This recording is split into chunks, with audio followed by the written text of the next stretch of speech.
Thank you. Good afternoon, everyone, and thank you for joining us on TCPL Packaging's Q1 FY22 earnings conference call. We have with us today Mr. Saket Kanoria, Managing Director, Mr. Akshay Kanoria, Executive Director, and Mr. Vivek Dave, GM Finance of the company. We would like to begin the call with brief opening remarks from the management, following which we'll have the forum open for an interactive question and answer session. Before we start, I would like to point out that some statements made in today's call may be forward-looking in nature, and a disclaimer to this effect has been included in the results presentation shared with you earlier. I would now like to invite Mr. Saket Kanoria to make his opening remarks. Good afternoon, everyone, and thank you all for joining us on our earnings call for the first quarter ended 30th June 21. I hope in these challenging times, all of you and your families are keeping safe and are in good health. I will be covering the business highlights and financial performance for the quarter, post which we will be happy to take your questions and suggestions. As some of you may know, TCPL is one of India's leading producers of sustainable packaging solutions for customers across industries. With a 15-year net sales CAGR of in excess of 17%, we have consistently outperformed our underlying industries or customers on the back of our strategic approach to growth through diversification. Today, TCPL is one of India's largest folding carton manufacturers and converters of paperboard.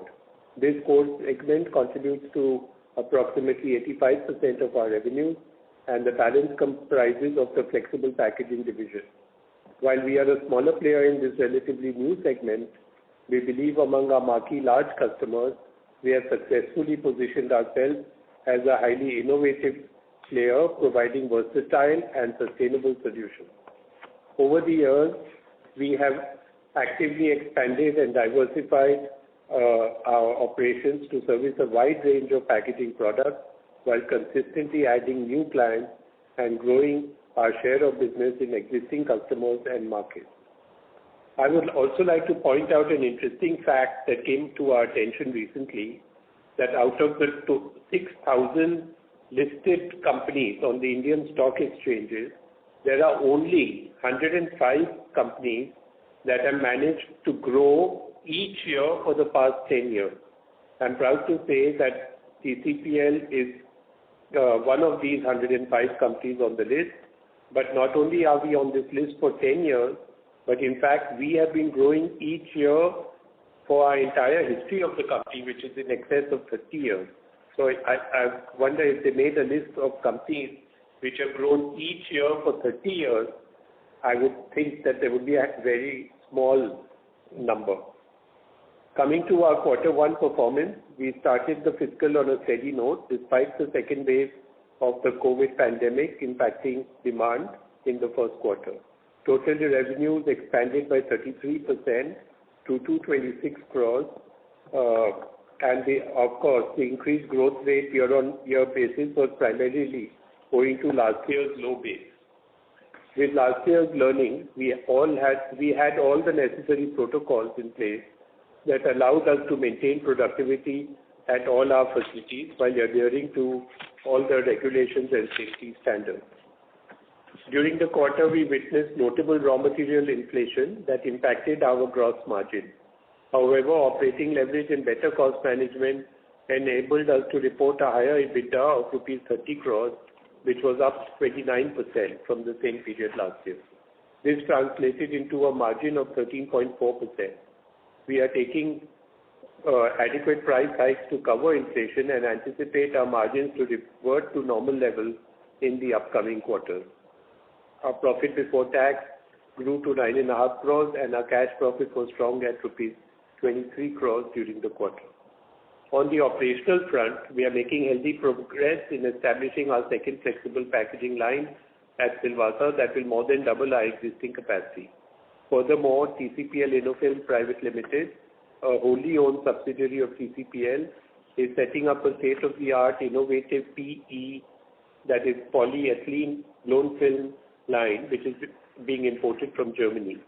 This film is based on the machine direction orientation technology and will be not only environmentally friendly but produce recyclable packaging.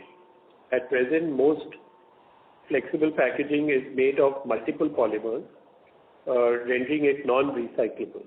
However, TCPL aims to use single polymer while still satisfying all barrier and functional requirements, aiding in the transition to recyclable packaging. Given the growing trend towards sustainable and recyclable solutions, we anticipate this product will garner healthy traction going forward. Both facilities will be commissioned this fiscal. So normalization in demand combined with these expansion plans should provide a notable impetus to our growth from next year onwards.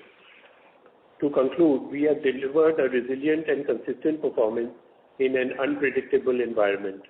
Going forward, on account of our technological advancements in the packaging solutions industry, we believe that organized large players like us are well positioned to tap the growing demand for sustainable packaging solutions from brands across various industries, including FMCG and food and beverage. As our results documents were shared with you earlier, I hope you've had an opportunity to glance through the financial numbers. I would now request the moderator to open the forum for any questions or suggestions that you may have. Thank you. Thank you very much. We will now begin the question and answer session. Anyone who wishes to ask a question may press star and 1 on the touchtone telephone. If you wish to remove yourself from the question queue, you may press star and 2. Participants are requested to use handsets while asking questions. Ladies and gentlemen, we will wait for a moment while the question queue assembles. To ask a question, please press star and 1. The first question is from the line of Faisal Hawa from H.G. Hawa and Company. Please go ahead. Sustainability issues amongst packaging especially are coming into a lot of scrutiny these days. Sorry, can you repeat your opening point? Yeah. So sustainability issues, especially in packaging, are coming into a lot of scrutiny, and we are in a very good position in the sense that we supply to most MNCs and large Indian corporates, and we may be asked to now shift our packaging towards sustainability and to really be more environmental friendly. So are we in a position to really pivot and do research development, really engage with our customers and even collaborate with them to change materials or to even change in many cases our machineries to cater to this demand? That is one. And secondly, sir, in view of a lot of M&A activities and private equity and venture capital activities taking place in the secondary in the unlisted space, particularly with Parksons, which is a very similar company to yours, how are we looking at enhancing our shareholder value? Because ours remains a very illiquid stock, and very few mutual funds are also present. So, is there some view on how to enhance the shareholder value? All right, thank you. So, this sustainability is a very big word. We like to focus more on recyclability. And packaging is all about recyclability, and sustainability is a subset of that. So I just explained that we are getting into this new technology wherein we can make recyclable, flexible packaging. But a large part of our business is paperboard based, which is anyway the most sustainable material that you can get. So I think we are very well positioned from this aspect, and we have in fact taken significant advanced steps towards maintaining leadership in this area. And as you rightly said, this is certainly going to be a thrust and focus for most customers going forward. As far as private equity, active investments in some unlisted companies, that will always keep taking place. I don't think that is an essential ingredient for us to enhance shareholder value. Your question is a bit contrary because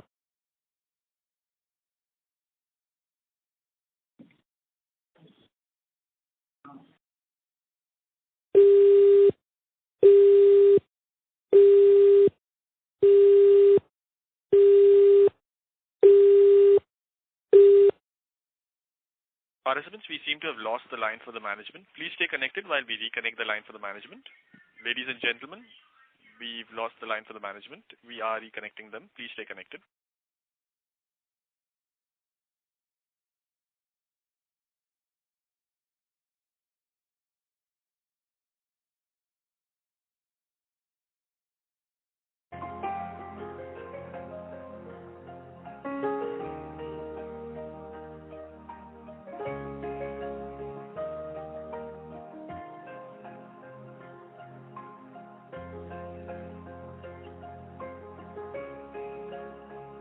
तुम्ही ज्या व्यक्तीशी बोलत आहात त्याने तुमच्या कॉलला होल्डवर ठेवला आहे. कृपया लाईनवरच राहा. The person you are speaking with has put your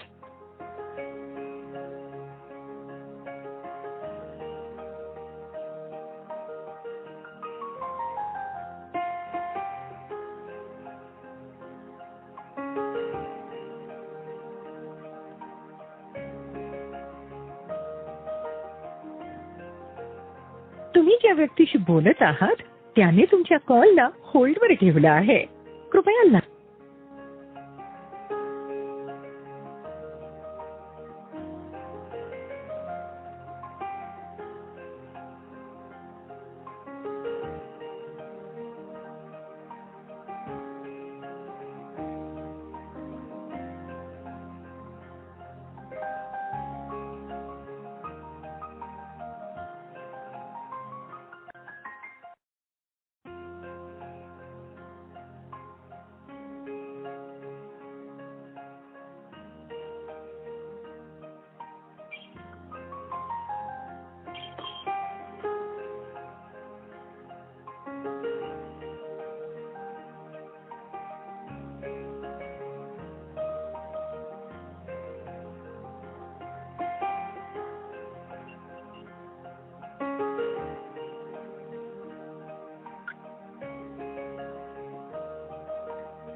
Participants, thank you for patiently holding your lines. We have the line for the management reconnected.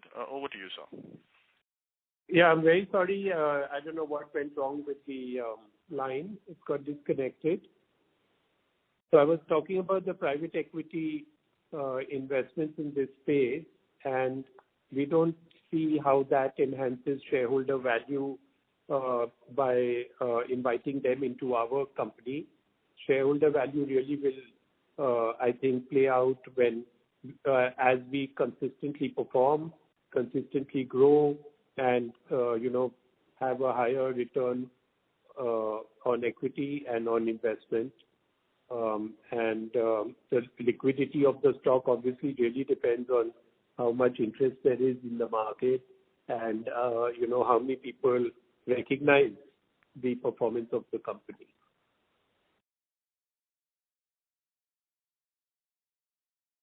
Hello.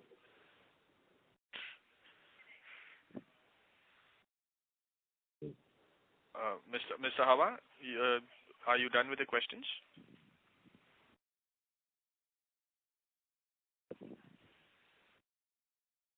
There seems to be no response from the line of Mr. Hawa. A reminder to participants that you may press star and 1 to ask questions.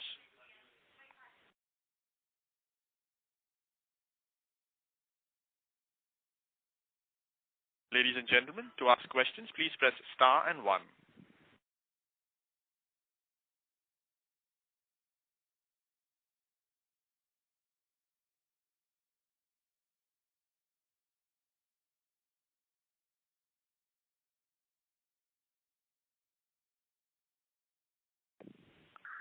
A reminder to participants that you may press star and 1 to ask questions.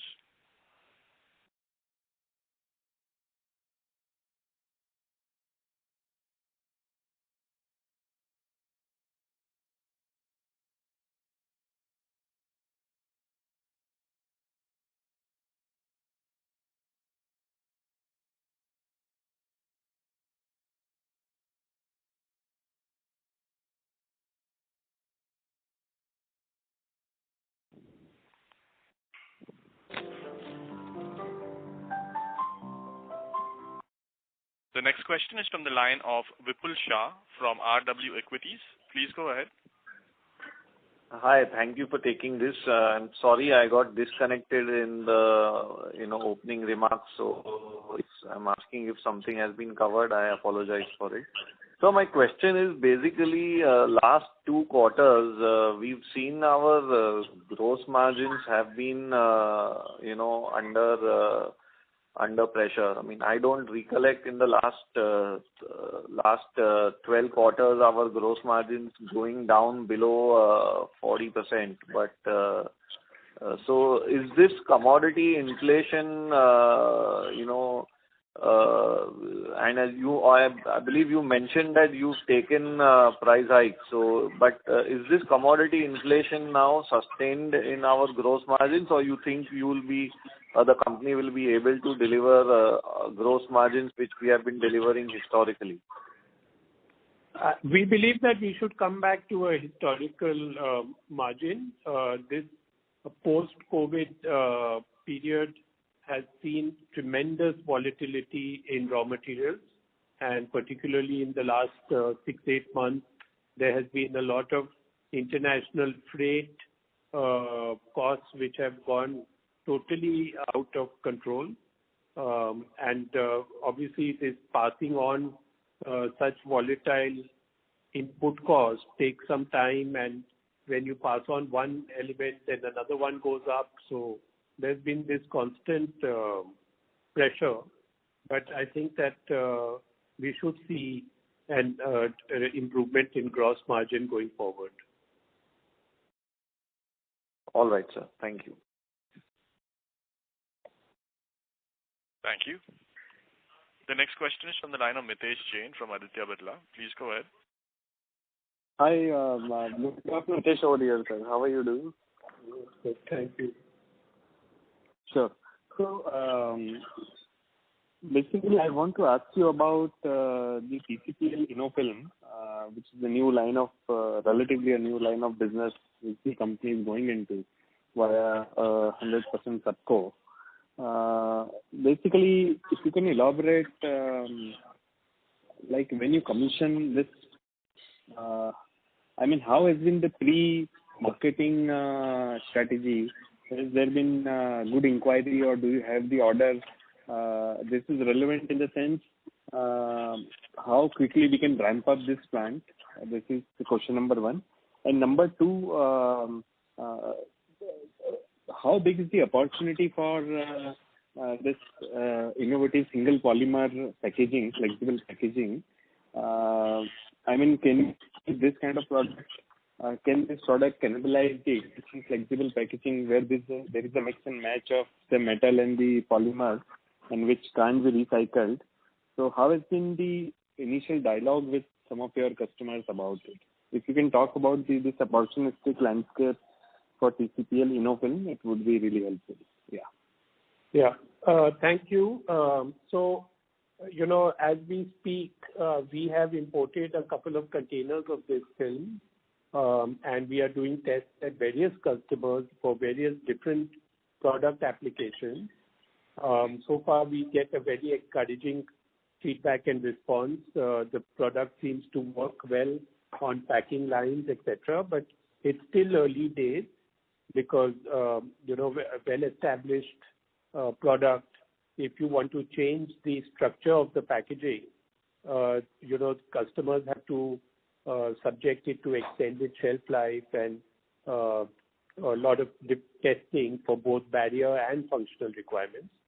So it's a journey, and we have started that well in time so that before our machine comes, if we can get 3-4 approvals, then at least we have some commercial application to go with, and over a period of time we can ramp up its usage.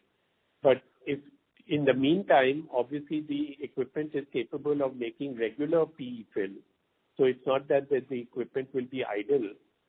We have also received a lot of export inquiries for this, so we are quite confident that ramp up will happen fairly quickly, but the value added MDO ramp up may take up to a year to completely fully utilize it. But as far as the opportunity is concerned, we really believe that there's a huge opportunity because the recyclability is the name of the game. And the government, so far, regulation is not talking about single polymer film being a mandate.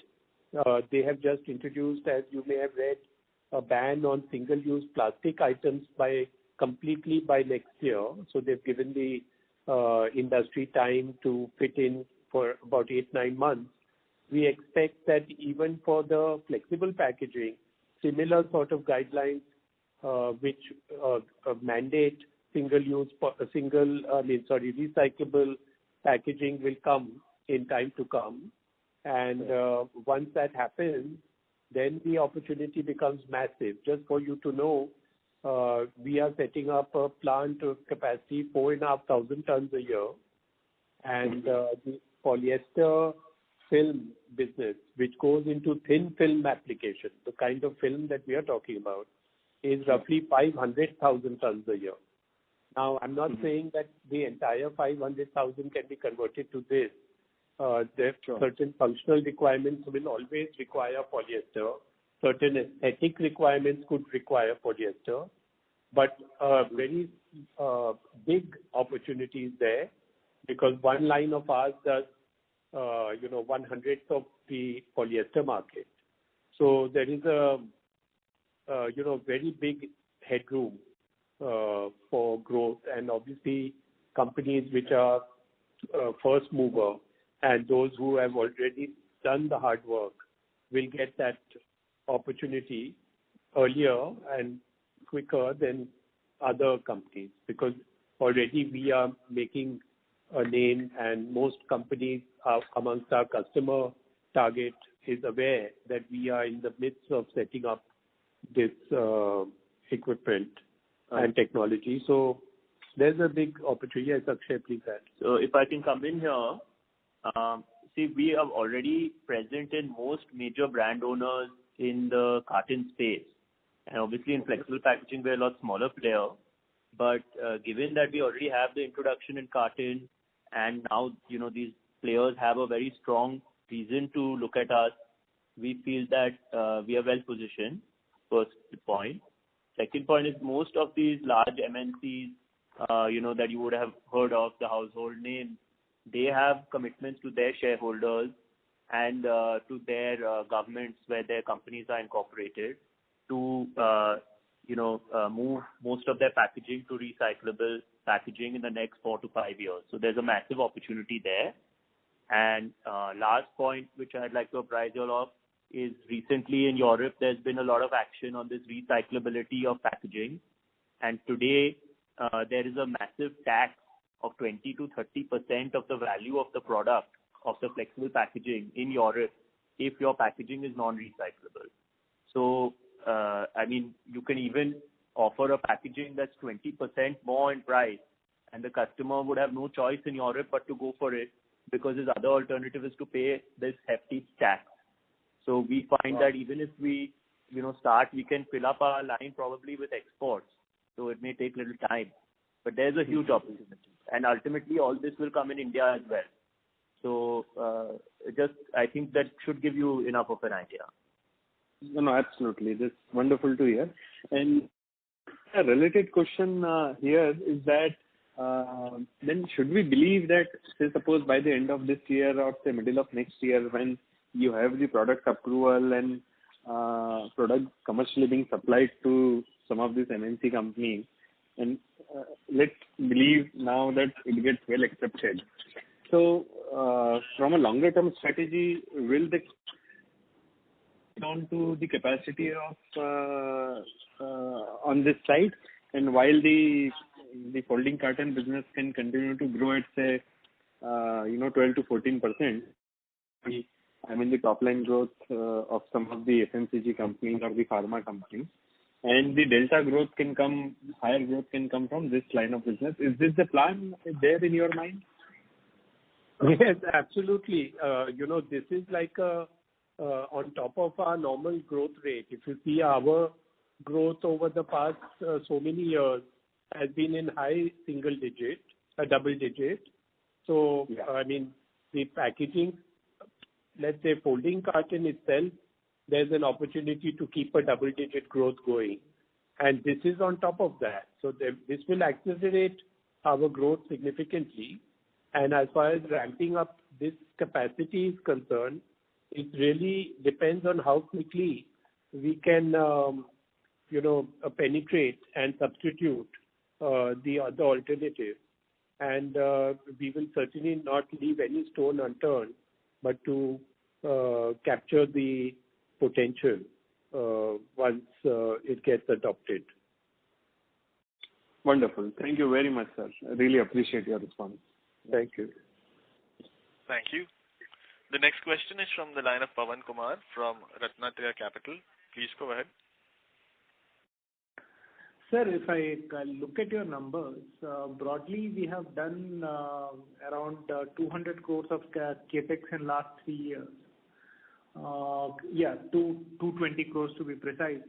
So how much of this particular capex has been in the flexible lines? And number two, of the capex that we have done in the flexible lines, is it fungible with the recyclable components that you are talking about, or some of it is the normal flexible packaging and some of it is recyclable? How does it work?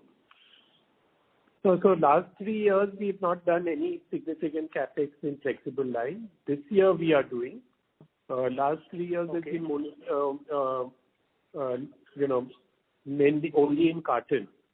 And the investments we are doing now in the flexible line also allows it to do recyclable. So that is the main thrust of this capex.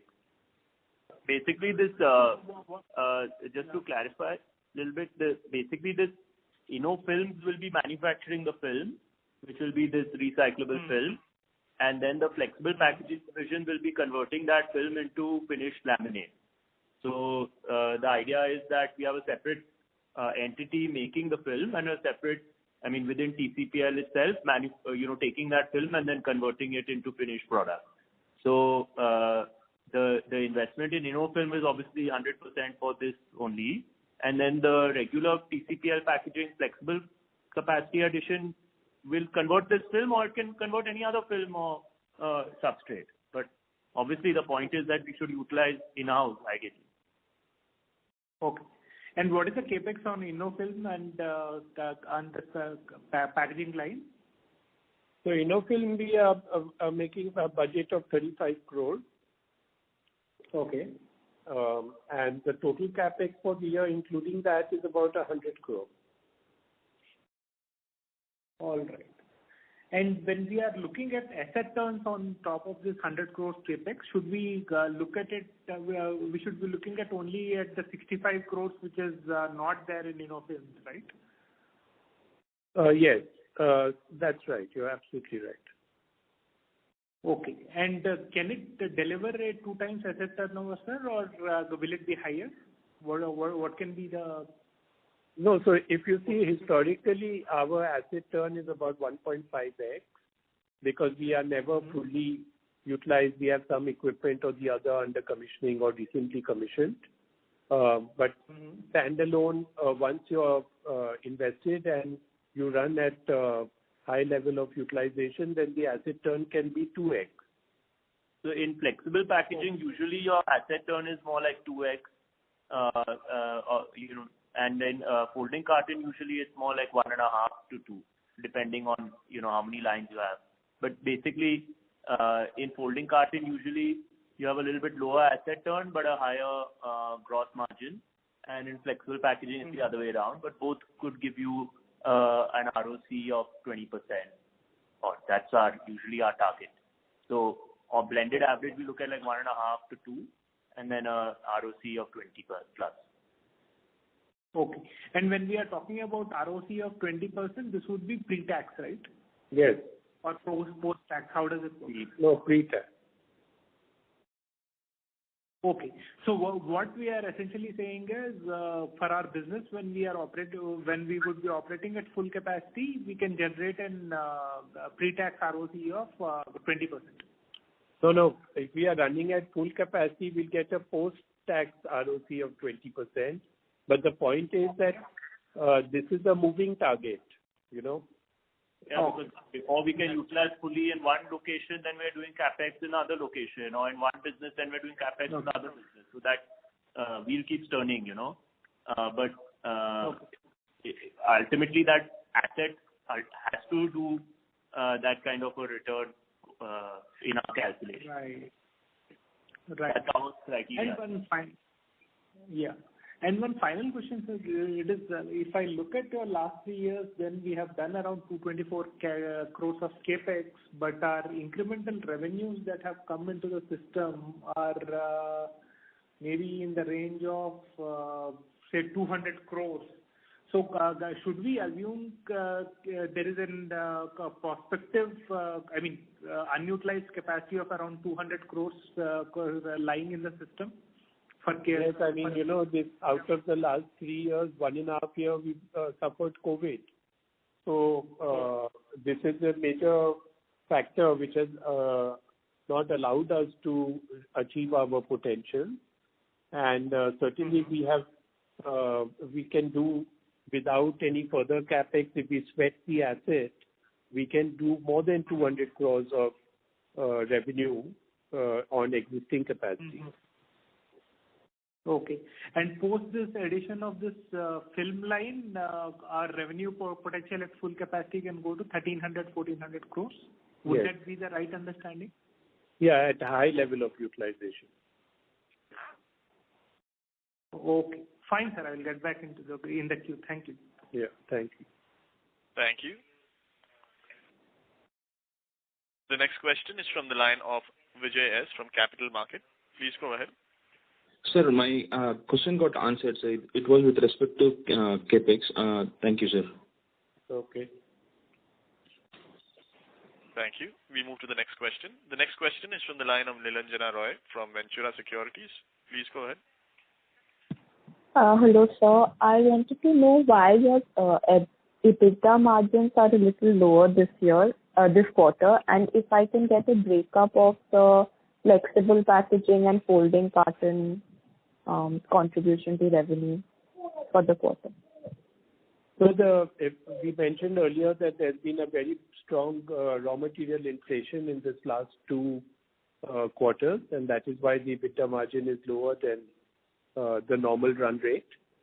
And also the utilization has been lower, which results in overhead costs being slightly higher. And about 85% of the revenue is contributed by the carton. The rest is flexible.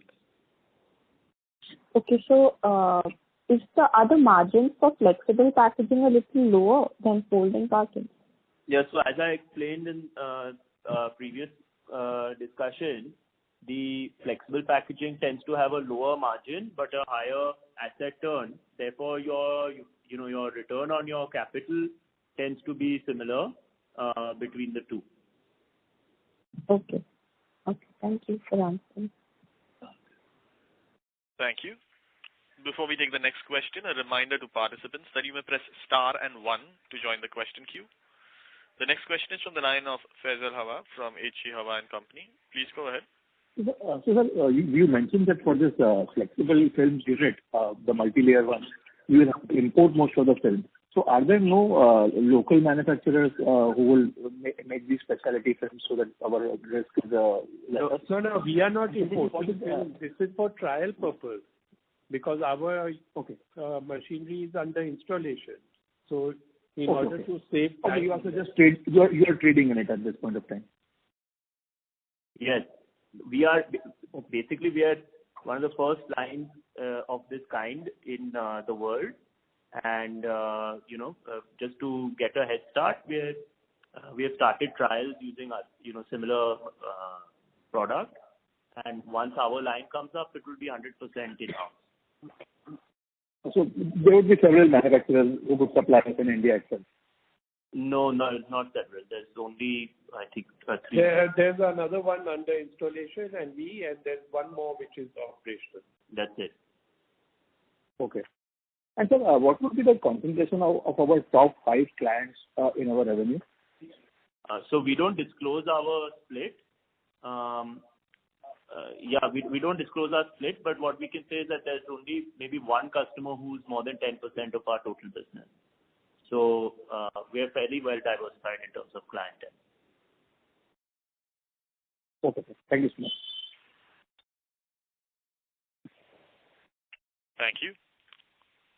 The next question is from the line of Rahul Soni from Smiths Limited. Please go ahead.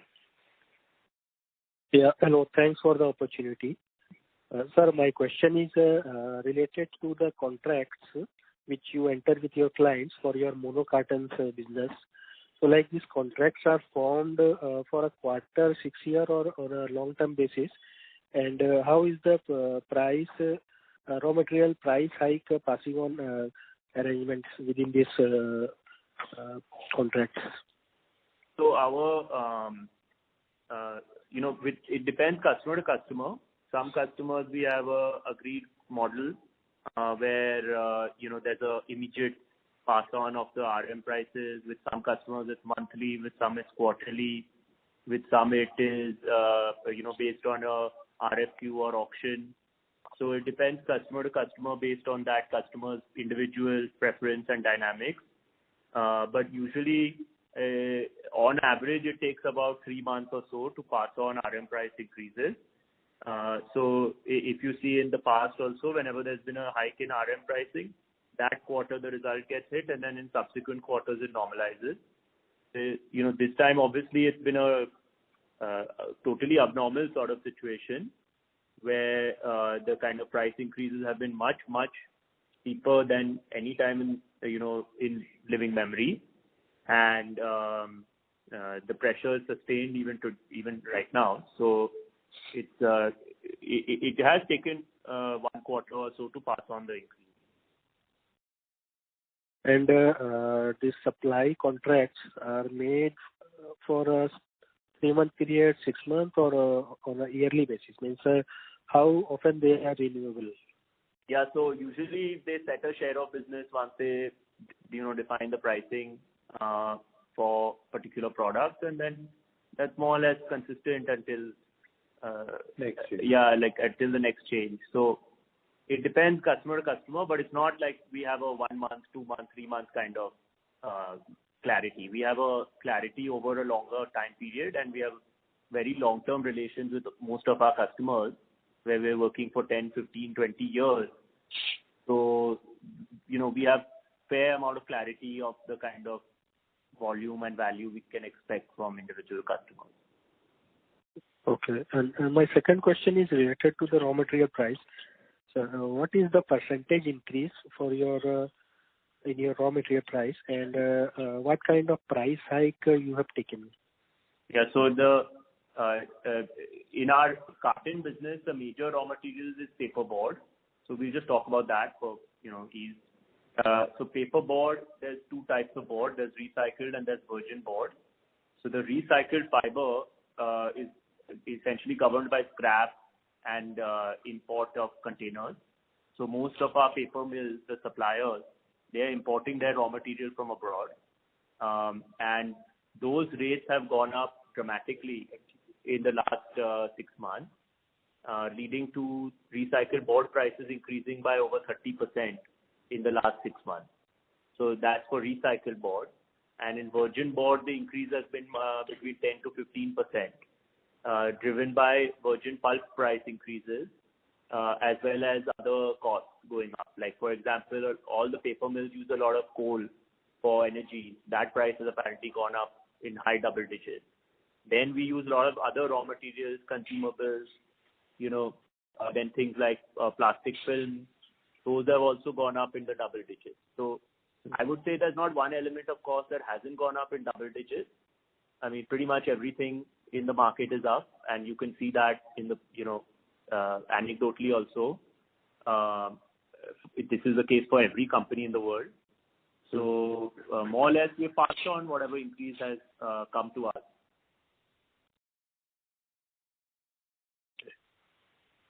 Okay, sir. Thank you. Thank you. Thank you. Before we take the next question, a reminder to participants that you may press star and 1 to join the question queue. The next question is from the line of Pawan Kumar from Ratnatraya Capital. Please go ahead. Sir, regarding the potential trials that you are doing, on the cost angle, what might be the, how much higher than the traditional flexible film will we have to price our newer film? No, so this newer recyclable film, there is no yardstick that on cost, what will be the delta. It will depend on the product. So when you have a very thicker laminate, it's possible, in fact, to have a lower cost. And if it is a very thin laminate, it could be that the cost will be higher. So it really depends on the functional and the barrier properties required. However, the delta could be from -5% to +10%, something like that. Okay. Delta, you are saying this? Delta means the change, the difference. So if the guy is paying 100 today, he may be paying 95 tomorrow for this kind of product. He could be paying 110 also. It depends on the product and the kind of barrier and functional requirements that they have. So what we're doing, our strategy is to work on many different types of products with different customers. So like, let's say we'll work with one guy for atta, we'll work with one guy for rice, we work with one guy for shampoo, and another guy for soap. And then, we qualify with at least one major customer, one type of product. And once that is clear and we have an idea that, okay, today you're paying 100, with my product you'll be paying 102 or you'll be paying 95, then we go to everyone in the market doing that kind of product and we can sell that. So that's our strategy. So ideally we, want to corner the entire market, obviously, but we have to choose the low-hanging fruit first. Okay. And on the subsidiary, in the tonnage terms, what is the kind of capacity we are putting in? 4,500 tons. How much, sir? 4,500 tons. Okay. Okay, sir. Thanks. Yeah. I'm done. Thank you.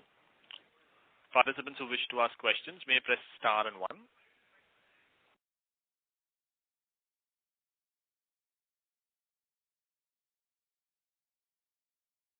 That was the last question in queue. I would now like to hand the conference back to the management team for closing comments.